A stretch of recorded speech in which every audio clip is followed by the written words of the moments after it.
جب نجران کا وفد آیا ہے اور انہوں نے کہا کہ ہم رسول اللہ سے ملنا چاہتے ہیں، اور کافی بحث و مباحثہ ہوا جناب عیسیٰ کے بارے میں، تو خداوند کریم نے کہا کہ دیکھو انما مثل عیسیٰ عند اللہ کمثل آدم، عیسیٰ کی مثال اللہ کے نزدیک کس کی طرح ہے؟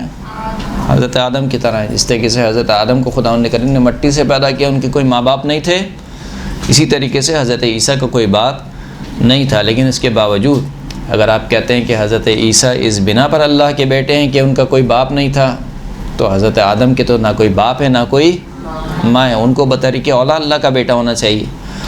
لیکن جب وہ نہیں مانے تو پھر کہا کہ فمن حاجک فیہ من بعد ما جاءک من العلم فقل تعالوا ندعو ابناءنا وابناءکم ونساءنا ونساءکم وانفسنا وانفسکم ثم نبتہل فنجعل لعنت اللہ علی الکاذبین، کہ اے حبیب جو آپ سے کٹ حجتی کرے، محاجہ کرے، یعنی اصرار کرے بار بار اپنی غلط بات کے اوپر، کس کے بارے میں؟ حضرت عیسیٰ کے بارے میں، تو آپ اس سے کہہ دیجئے کہ بس آ جاؤ، ہم اپنے بیٹوں کو لاتے ہیں تم اپنے بیٹوں کو لاؤ، ہم اپنی عورتوں کو لاتے ہیں تم اپنی عورتوں کو لاؤ، ہم اپنے نفسوں کو لاتے ہیں تم اپنے نفسوں کو لاؤ۔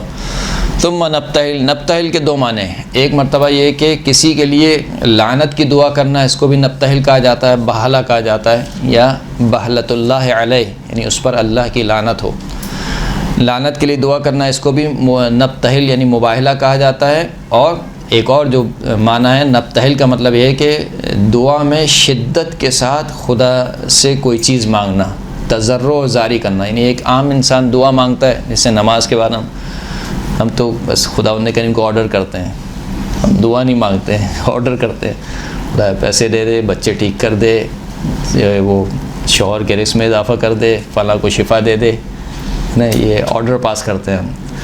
تضرع ہوتی ہے، یعنی تضرع کا مطلب کیا ہے؟ یعنی گڑ گڑانا، اور خدا سے ایسے مانگنا کہ جیسے ایک بچہ اپنی ماں سے مانگتا ہے۔ یعنی بچے کو آپ نے دیکھا ہے کہ جب ماں اس کو کوئی چیز نہیں دے رہی ہوتی ہے تو کیسے مانگتا ہے؟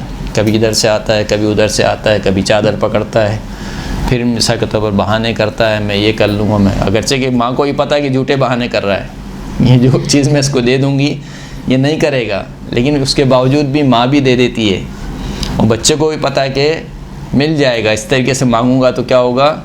مل جائے گا۔ تو وہ خداوند کریم جو 70 ماؤں سے زیادہ محبت کرنے والا ہے، وہ بھی شاید ہماری ماں کی طرح ہمارے جھوٹے کال سے ہی راضی ہو جاتا ہے کہ پروردگار اب نہیں کروں گا، اسی پہ خداوند کریم دے دیتا ہے، حالانکہ خدا کو پتہ ہے کہ یہ ابھی کہہ رہا ہے پھر کرے گا، لیکن اس کے باوجود جب ہم کہہ دیتے ہیں خداوند کریم توبہ کرتا ہوں اب نہیں کروں گا، پروردگار کہتا ہے کہ صحیح جا بندے، میں نے تو یہ بخش دیا، حالانکہ معلوم ہے کہ جانے کے بعد کیا کرے گا؟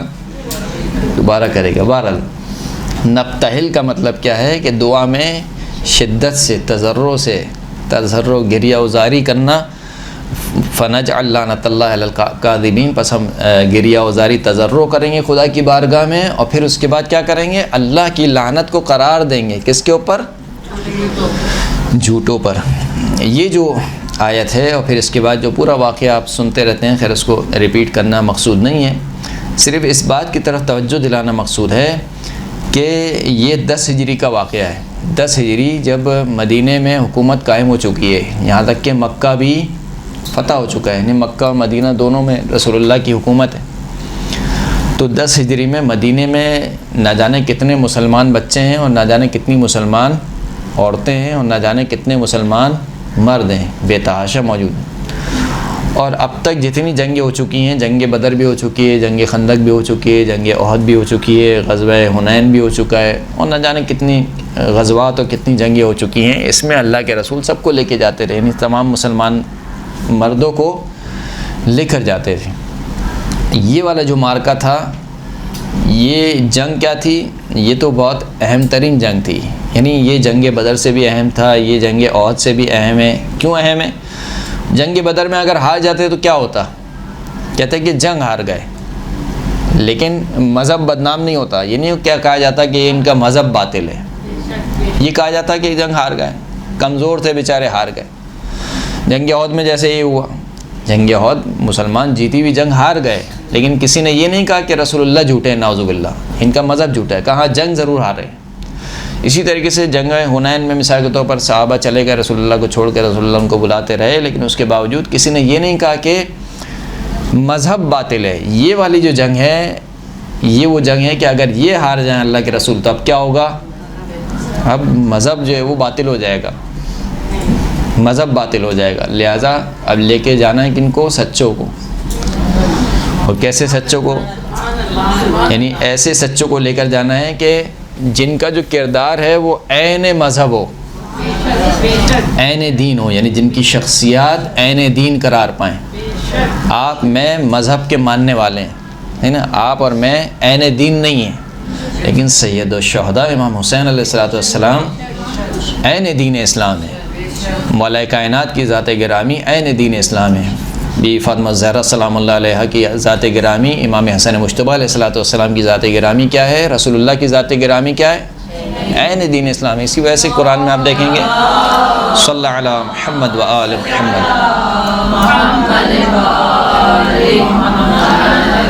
اللہ کے رسول نے کو خداوند کریم نے بار بار قرآن مجید میں کہا کہ فاتبع ملت ابراہیم حنیفہ، بس جو ملت کہتے ہیں دین کو، ابراہیم کے دین کی پیروی کیجیے۔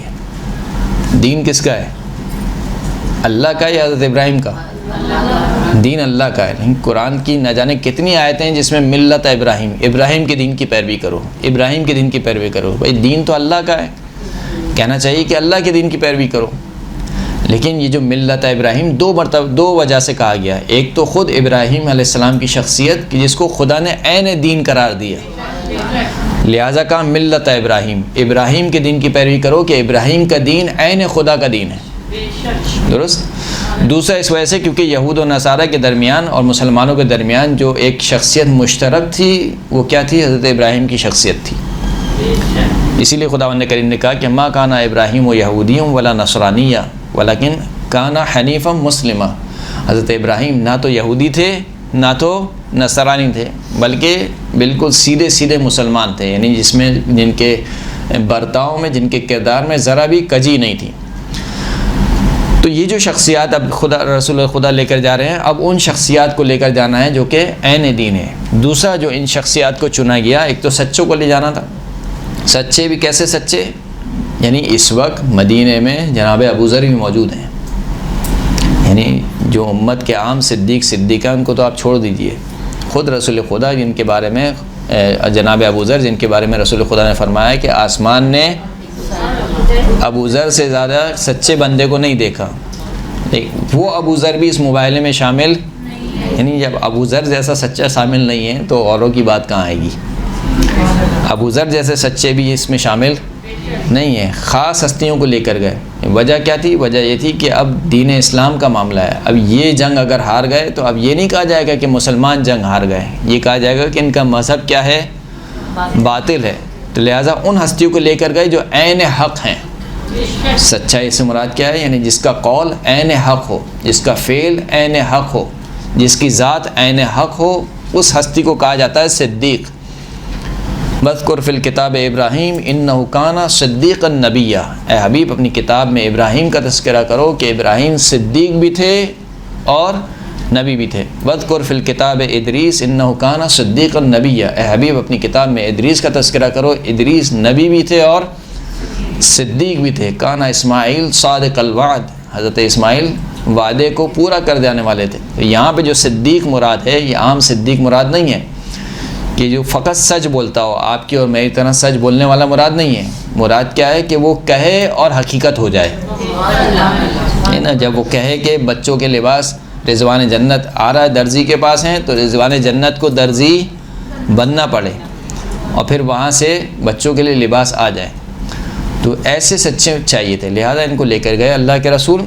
اور دوسری جانب سے یہ وہ مارکا ہے کہ اگر بدر ہار جاتے، احد ہار جاتے، کیا ہوتا؟ جنگ ہار گئے، وہاں پہ کوئی عذاب نہیں ہے، یہ عذاب کا معاملہ ہے، یعنی ایک دوسرے پر عذاب کی دعا کر رہے ہیں کہ اگر ہم جھوٹے ہیں تو ہم پر عذاب نازل ہو، اور اگر سامنے والے جھوٹے ہیں تو ان پر عذاب نازل ہو۔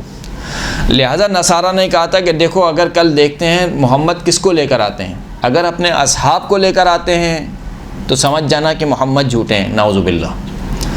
اور اگر اپنے عزیز و اقارب کو لے کر آتے ہیں، یعنی اپنے رشتہ دار، اپنے جو عزیز ہیں ان کو لے کر آتے ہیں، تو سمجھ جانا کہ محمد سچے ہیں، اس لیے کہ کوئی شخص کتنا بھی جھوٹا کیوں نہ ہو، وہ یہ نہیں چاہے گا کہ اس کی اولاد عذاب میں مبتلا ہو جائے۔ لہٰذا اللہ کے رسول لے کر گئے کس کو؟ ان ہستیوں کو، یعنی اس واقعہ مباہلہ نے یہ ثابت کیا کہ وہ ہستیاں جو رسول اللہ کے سب سے زیادہ نزدیک اور عزیز تھیں وہ یہ 4 ہستیاں تھیں، وہ 4 ہستیاں تھیں، ایک اپنی بیٹی، ایک مولا کائنات، اور ایک ان کے 2 نواسے۔ اس آئے مباہلہ میں بہت ساری دلالات ہیں جسے آپ کہہ سکتے ہیں، میں سب کی طرف اشارہ نہیں کروں گا، ٹائم بھی نہیں مجھے دکھ نہیں رہا ہے، گھڑی کہاں پر ہے، کیا ٹائم ہو رہا ہے؟ 4:30۔ کلاس کب تک ہے؟ 5 بجے تک ہے جی۔ نہیں، ایک دوسرا ٹاپک بھی مجھے دیا گیا ہے، اس کو بھی بیان کرنا ہے۔ بہرحال تو اس آئے مباہلہ میں بہت سارے دلالات ہیں، یعنی بہت ساری جسے کہنا چاہیے چیزوں پر دلیل موجود ہے، جن میں سے ایک دلیل کیا ہے کہ حسن اور حسین کس کے بیٹے ہیں؟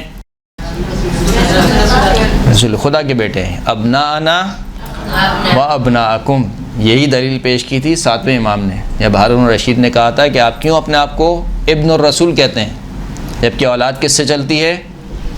بیٹے سے چلتی ہے۔ آپ تو رسول اللہ کی بیٹی کے بیٹے ہیں، آپ کو ابن علی کہا جانا چاہیے، نہ کہ ابن رسول اللہ کہا جانا چاہیے۔ اور یہی سبب بنا تھا امام موسیٰ کاظم کی قید کا، کہ جب روضہ رسول کے سامنے آ کر اس ملعون نے کہا کہ السلام علیک یا عمہ یا ابن عمہ، کہ سلام ہو اس ہستی پر کہ اے میرے چچا کے بیٹے، گویا وہ ظاہر یہ کرنا چاہ رہا تھا کہ میری رسول خدا سے بہت قریبی نسبت ہے۔ اسی موقع پر امام موسیٰ کاظم موجود تھے اور کہا کہ السلام علیک یا ابتا، اے بابا آپ پر سلام ہو۔ تو اس کو شدید غصہ آیا اور اس نے کہا کہ امام کو گرفتار کر لیا جائے، اور اسی وقت مسجد نبوی سے امام کو گرفتار کر لیا گیا، اور روتے ہوئے امام موسیٰ کاظم نے اشارہ کیا رسول خدا کی قبر کی جانب اور کہا کہ یا رسول اللہ آپ دیکھ رہے ہیں کہ آپ کی اولاد کے ساتھ کیا ہو رہا ہے۔ پھر اس کے بعد میں بھی جب مناظرہ ہوا تو اسی دلیل کو پیش کیا، یہ آئے مباہلہ کو، کہ ہم ابن رسول اللہ ہمیں کیوں کہا جاتا ہے، ہم کیوں رسول اللہ کے بیٹے ہیں؟ اس لیے کہ آئے مباہلہ کہہ رہی ہے کہ ابنانا و ابناکم، اپنے بیٹوں کو لاؤ، ہم اپنے کو بیٹوں کو لاتے ہیں، جواب میں اللہ کے رسول ہمیں لے کے گئے۔ اس کا مطلب یہ ہے کہ ہم رسول اللہ کے کیا ہیں؟ بیٹے ہیں۔ سب سے جو بڑی دلیل اس میں، یعنی بڑی دلالت جو ہے وہ اس میں کیا ہے؟ انفسنا کی ہے، وانفسنا وانفسکم، اپنے نفسوں کو لاؤ، ہم اپنے نفسوں کو لاتے ہیں۔ جب کہا جاتا ہے کہ بھئی نفس رسول کون ہے، کون رسول اللہ کے نفس کی جگہ گیا، تو کہا کہ کوئی بھی نہیں، کہتے ہیں کہ کوئی بھی نہیں۔ نفس سے مراد کیا لیتے ہیں؟ یعنی گویا تم سب اپنے آپ کو لاؤ، ہم سب اپنے آپ کو لاتے ہیں۔ انفسنا سے کیا مراد لیتے ہیں؟ نبتہل تعالوا ندعو ابناءنا وابناءکم ونساءنا ونساءکم وانفسنا وانفسکم، انفسنا سے مراد لیتے ہیں، یعنی اللہ کہنا چاہ رہا ہے کہ تم سب اپنے آپ کو لاؤ، ہم سب اپنے آپ کو لاتے ہیں، یعنی وہاں سے ایک مجمع ہے اور یہاں سے ایک مجمع ہے، تو بس کوئی نفس رسول نہیں ہے، شیعوں نے گڑھا ہوا ہے کوئی نفس رسول نعوذ باللہ نہیں ہے۔ رسول کا نفس خود رسول خدا ہے، رسول کا نفس کون ہے؟ خود رسول خدا ہے۔ تو جواب میں ہم کہتے ہیں کہ بھائی یہاں پر الگ الگ بیان ہو رہا ہے، تعالوا ندعو ابناءنا و ابناءکم ونساءنا ونساءکم۔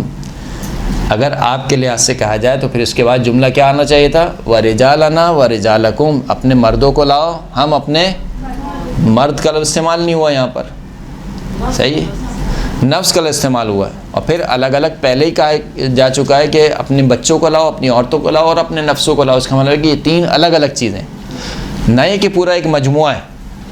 تو یہاں پر یہ جو تقسیم بیان ہو رہی ہے کہ ابناءنا و نساءنا، اس کے مقابل میں نفس آیا ہے، اس کا مطلب ہے کہ اس نفس سے مراد وہ بیٹے اور عورتیں نہیں ہیں، یہ ان میں شامل، یہ نفس کوئی اور ہے کہ جن کو لے کر جانا ہے۔ اب آپ کہیں کہ نہیں خود رسول خدا ہیں، انفسنا یعنی میں اپنے نفس کو لاتا ہوں، آپ بھی کہتے ہیں کہ میں اپنے نفس کو حاضر و ناظر جان کر یہ گواہی دیتا ہوں۔ نفس سے مراد کیا ہے؟ نہیں اپنی جان، اپنی روح۔ تو کہتے ہیں کہ نفس سے مراد کیا ہے؟ رسول خدا کی ذات گرامی ہے۔ تو ہم نے کہا چلے صحیح ہے، ابناءنا کی جگہ کون چلے گئے؟ امام حسن و امام حسین۔ نساءنا کی جگہ کون چلے گئے؟ بی فاطمہ۔ انفسنا کی جگہ آپ کے مطابق کون چلے گئے؟ رسول خدا۔ تو مولا کائنات کس کی جگہ گئے؟ مولائے کائنات نہ ابنانا میں شامل ہے، نہ نسانا میں شامل ہے، نہ انفسنا میں شامل ہے. تو مولائے کائنات کو کس جگہ پہ لے کے گئے؟ ان کا کھانا خالی ہے. نفس سے مراد اگر آپ کہتے ہیں کہ نہیں بھائی یہ ممکن نہیں ہے، انسان کا نفس اپنا نفس ہوتا ہے، یہ تھوڑی کہہ سکتے ہیں کہ فلاں شخص جو ہے میرا نفس ہے. نفس سے مراد کیا ہے؟ نفس سے مراد یہ ہے کہ جو رسول خدا کے جانے کے بعد اسی کے قائم مقام ہو اور اسی کی صفات کا حامل ہو، اسے کہا جاتا ہے کہ یہ میرا نفس ہے. آپ بھی کہتے ہیں جب عام جو ہے وہ محاورے میں الفاظ استعمال کرتے ہیں، کہتے ہیں کہ یہ آ گیا سمجھو میں آ گیا. آپ کہتے ہیں اس نے دے دیا سمجھو میں نے کہہ دیا، اس نے کہہ دیا سمجھو میں نے کہہ دیا. نفس سے مراد یہاں پر یہ ہے. تو انفسنا کی جگہ پر نفس رسول مولائے کائنات امیر المؤمنین علی ابن ابی طالب علیہ الصلوۃ والسلام گئے.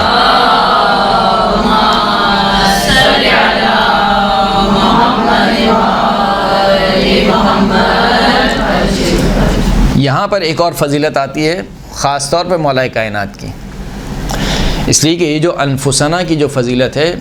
اچھا ایک بات اور ذہن میں رکھیے کہ یہ ساری گفتگو جو ہم نے کی آیت تطہیر سے لے کر مباہلہ سے لے کر یہ تمام گفتگو، یہ فقط فضیلت نہیں ہے. ہم میں اور اہل دوسرے برادران میں یہ فرق ہے.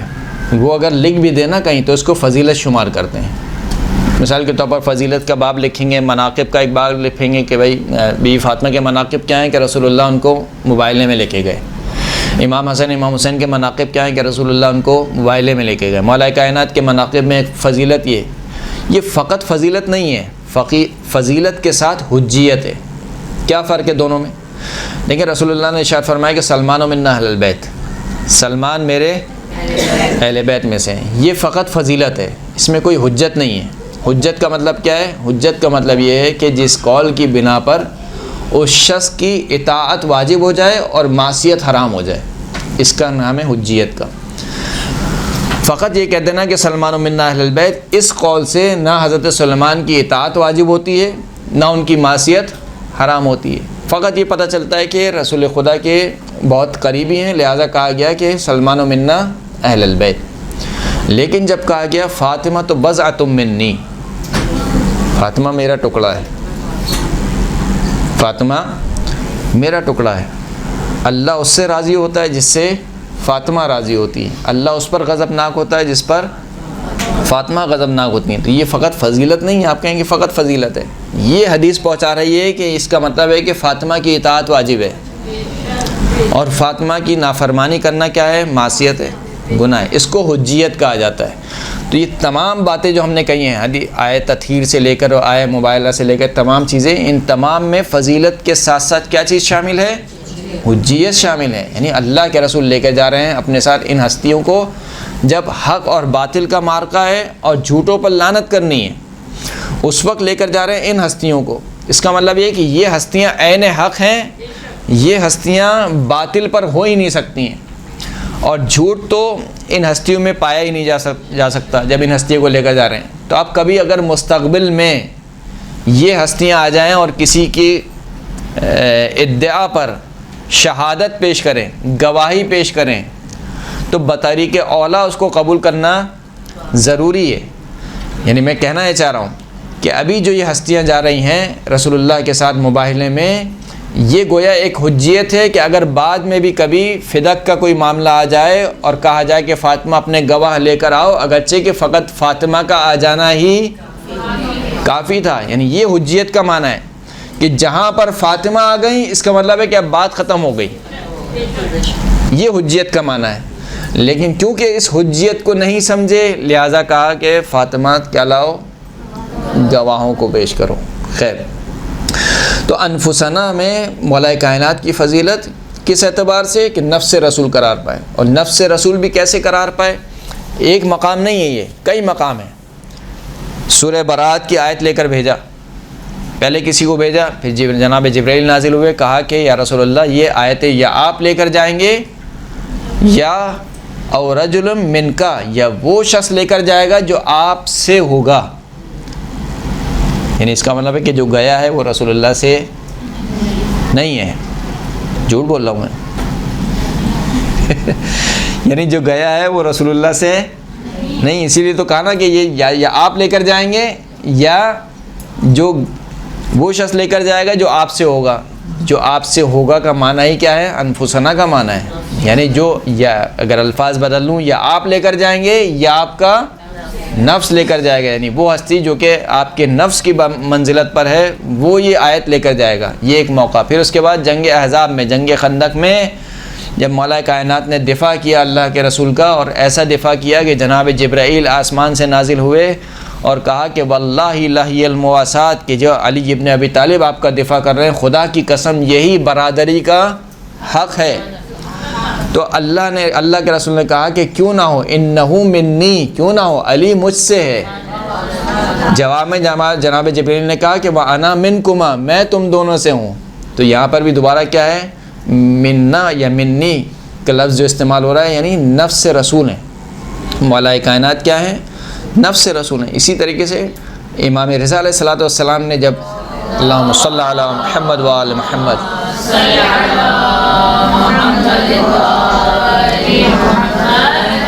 عباسی خلیفہ کے دربار میں جب ایک مناظرہ کیا، علماء موجود تھے اور ان سے پوچھا کہ بتاؤ انفسنا سے مراد کون ہے؟ تو انہوں نے وہی کہا کہ جو آج کہتے ہیں انفسنا سے مراد رسول اللہ کی ذات گرامی ہے. کہا کہ نہیں، رسول اللہ کی ذات گرامی نہیں ہے. پھر ایک اور حدیث کا امام نے حوالہ دیا جو خود اہل سنت کے نزدیک بھی صحیح ہے. بنو ولیعہ ایک قبیلہ تھا جو باز نہیں آ رہا تھا اپنی حرکتوں سے. تو اللہ کے رسول نے قاصد بھیجا اور کہا کہ لا ینتہین بنو ولیعہ او لابعثن الیہم رجل منی کنفسی. یہ بنی ولیعہ یا تو باز آ جائیں اپنی حرکتوں سے، یا میں ان پر ایک ایسا شخص بھیجوں گا جس کی مجھ سے کیا نسبت ہوگی؟ گویا وہ میرا نفس ہوگا. اور تمام کے تمام متفق ہیں وہ مولا کائنات کو بھیجا گیا. تو یہاں سے استشہاد کیا. اسی طریقے سے ایک اور مناظرے میں جب پوچھا گیا کہ سب سے بڑی فضیلت کیا ہے مولا کائنات کی، اخبرنی باکبر فضیلت لامیر المؤمنین، اگرچہ کہ وقت پورا ہو رہا ہے لیکن میں اسی کو پورا کر دیتا ہوں. اخبرنی باکبر فضیلت لامیر المؤمنین یدل علیہ القرآن، مجھے خبر دیجئے، مامون الرشید نے کہا 8ویں امام سے، کہ سب سے بڑی فضیلت مولا کائنات کی کہ جس کے اوپر قرآن دلالت کرے، یعنی قرآن سے سب سے بڑی فضیلت بیان کیجیے. امام نے اشارہ فرمایا کہ فضیلتہ فی المباہلہ، مولا کائنات کی فضیلت کس میں؟ مباہلے میں. قال اللہ عز وجل فمن حاجک فیہ من بعد ما جاءک من العلم فقل تعالوا ندعو ابناءنا وابناءکم ونساءنا ونساءکم وانفسنا وانفسکم ثم نبتہل فنجعل لعنت اللہ علی الکاذبین. فدعا رسول اللہ صلی اللہ علیہ وآلہ وسلم الحسن والحسین علیہ السلام فکانا ابنیہ، ودعا فاطمہ علیہ السلام فکانت فی هذا الموضع نساءہ، ودعا امیر المؤمنین علیہ السلام فکانا نفسہ بحکم اللہ عز وجل. کہا کہ یہ والی جو آیت ہے یہ سب سے بڑی فضیلت ہے مولا کائنات کی. جب یہ آیت نازل ہوئی تو اللہ کے رسول نے حسن اور حسین کو بلایا، تو پس وہ حسن حسین رسول اللہ کے بیٹے قرار پائے. اور فاطمہ کو بلایا تو فاطمہ اس آیت میں نساء کی جگہ گئیں. اور پھر مولا کائنات کو بلایا تو مولا کائنات نفس رسول کے مقام پر آئے بحکم اللہ، اللہ کے حکم سے. وقد ثبت انہ لیس احد من خلق اللہ سبحانہ اجل من رسول اللہ وافضل، جبکہ یہ بات اپنی جگہ ثابت ہے کہ کوئی ہستی بھی پوری کائنات میں رسول اللہ سے افضل نہیں ہے. جب رسول اللہ سے افضل نہیں ہے تو اس کا مطلب ہے کہ ان کے نفس سے بھی افضل نہیں ہے. یعنی رسول اللہ افضل ہیں تو ان کا نفس افضل ہے یا نہیں ہے؟ اسی طریقے سے رسول اللہ افضل ہیں تو ان کے بال افضل ہیں یا نہیں ہیں؟ ان کے ہاتھ افضل ہیں یا نہیں ہیں؟ ان کے قدم مبارک افضل ہیں یا نہیں ہیں؟ ان کا پورا جسم جو کل افضل ہے تو اس کا جز بھی کیا ہے؟ افضل ہے. یعنی رسول اللہ کے نعوذ باللہ کہا جائے کہ جو رسول اللہ کا بال ہے وہ تمام بالوں سے افضل ہے، رسول اللہ کی آنکھیں تمام آنکھوں سے افضل ہیں. کہا کہ فاطمہ تو بضعۃ منی، فاطمہ میرا جز ہے. جب رسول اللہ سب سے افضل ہوئے تو فاطمہ تو زہرا سب سے افضل ہوئیں. امام حسن امام حسین کے لیے کیا کہا؟ حسین منی وانا من، حسین مجھ سے اور میں حسین سے ہوں. رسول اللہ افضل تو امام حسین بھی افضل. کہا کہ جب یہ بات ثابت ہے کہ رسول اللہ سے کوئی افضل نہیں ہے تو بس جو رسول اللہ کا نفس ہے اس سے بھی کوئی افضل نہیں. فوجب ان لا یکون فوجب ان لا يكون احد افضل من نفس رسول اللہ بحکم اللہ عز وجل، پس واجب ہو گیا، لازم ہو گیا، ثابت ہو گیا کہ کوئی شخص بھی نفس رسول سے افضل نہیں ہو سکتا، اور یہ بھی خود اللہ کے حکم سے۔ قال فقال له المأمون، مامون نے کہا کہ الیس قد ذکر اللہ الابناء بلفظ الجمع وانما دعا رسول اللہ ابنیہ خاصۃ وذکر النساء بلفظ الجمع وانما دعا رسول اللہ صلی اللہ علیہ وآلہ وسلم ابنتہ وحدہا فلما لا جاز ان يذكر الدعاء لمن هو نفسه ويكون المراد نفسه في الحقيقة أي ذات رسول الله صلی اللہ علیہ وآلہ وسلم دون غیره فلا يكون لأمير المؤمنين ما ذكرت من الفضل۔ اب یہ اشکال کیا یہاں پر مامون الرشید نے۔ مامون نے کہا کہ دیکھیں یہاں پر آیت کہہ رہی کہ اپنے بیٹوں کو لاؤ، جمع کا صیغہ ہے، جبکہ رسول خدا کتنے بیٹوں کو لے کے گئے؟ 2 بیٹوں کو۔ عربی الفاظ میں جو جمع کا صیغہ ہوتا ہے کم از کم 3 پہ دلالت کرتا ہے، یعنی اگر کم از کم 3 بیٹے لے کے جاتے ہیں تو کہا جاتا ہے کہ ہم اپنے بیٹوں کو لے کر آئیں۔ کہا کہ نساء کو لے کر آؤ، رسول اللہ کتنی عورتوں کو لے کے گئے؟ 1 عورتوں کو۔ اس کا مطلب ہے کہ یہاں پر کہا کہ انفسنا جمع کا صیغہ ہے، نفسوں کو لاؤ، اور جواب میں فقط کون جا رہا ہے؟ اللہ کے رسول جا رہے ہیں۔ کہا جس طریقے سے وہاں پر صیغہ جمع کا ہے مگر 2 فرد گئے، نساء کا صیغہ جمع کا ہے مگر 1 عورت گئی، تو کہا یہاں پہ بھی ہو سکتا ہے کہ انفسنا کا صیغہ جمع کا ہو، خارج میں فقط 1 فرد گیا ہو، وہ رسول اللہ کا نفس ہو، یعنی جو نفس رسول ہے جسے رسول اللہ کی ذات کہا جائے۔ کہا کہ یہاں پر نفس سے مراد کیا ہے؟ خود رسول اللہ کی ذات گرامی ہے، نہ کہ مولا کائنات، تو بس کوئی فضیلت نہیں رہی مولا کائنات کی۔ تو امام نے ارشاد فرمایا کہ لیس بصحیح ما ذکرت وذلك ان الداعی انما یکون داعیا لغیرہ۔ امام نے فرمایا کہ جو تم نے بات کہی یہ بات صحیح نہیں ہے۔ اس کی وجہ کیا ہے؟ اس کی وجہ یہ کہ جب کہا جاتا ہے کہ بلاؤ، تو بلانے کا مطلب یہ ہوتا ہے کہ دوسرے کو بلاؤ، یعنی کہ میں اپنے آپ کو بلاؤں۔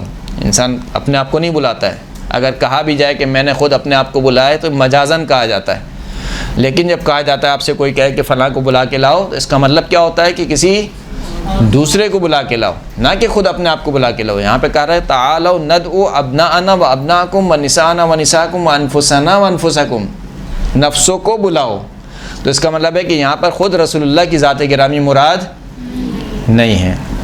ولا يصح ان يكون داعيا للنفس في الحقيقه كما لا يكون الامر امرا في الحقيقه۔ بس اس کے بعد اس کے ساتھ ہی امام نے جو ہے وہ جب یہ دلیل پیش کی تو مامون نے جملہ کہا کہ وَإِذَا وَرَدَ الْجَوَابِ سَقَطَ السُّؤَالِ، جب جواب آ جائے تو سوال ختم ہو جاتا ہے، یعنی مامون گویا خاموش ہو کے رہ گیا، مبہوت ہو کے رہ گیا کہ جب جواب آپ نے دے دیا تو اب آگے سے کوئی سوال نہیں ہوں گے۔ ایک صلوات پڑھیں محمد و آل محمد۔